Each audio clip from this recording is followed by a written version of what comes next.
Hi అండి. ఈరోజు వీడియోలో వరి నూకతో టేస్టీగా ఉప్మా ఎలా ప్రిపేర్ చేయాలో చూపిస్తాను. ముందుగా ఆనియన్స్, తర్వాత చిల్లీసు, ఉప్మా పోపులు, టమాటీ,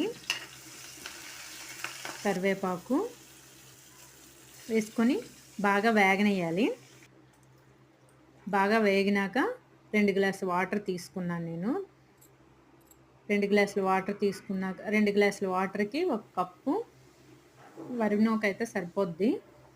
కొద్దిగా సాల్ట్ వేసాను. ఇదిగోండి చూసారా కప్పు, ఆ కప్పుకి 2 గ్లాసుల వాటర్ అయితే చక్కగా ఉడికి బావుంటది. సేమ్ మనం సుజీ రవ్వతో తింటే ఎలా ఉంటదో సేమ్ అట్లనే టేస్ట్ అనిపిస్తది. అట్లనే టేస్ట్ కూడా బావుంటది.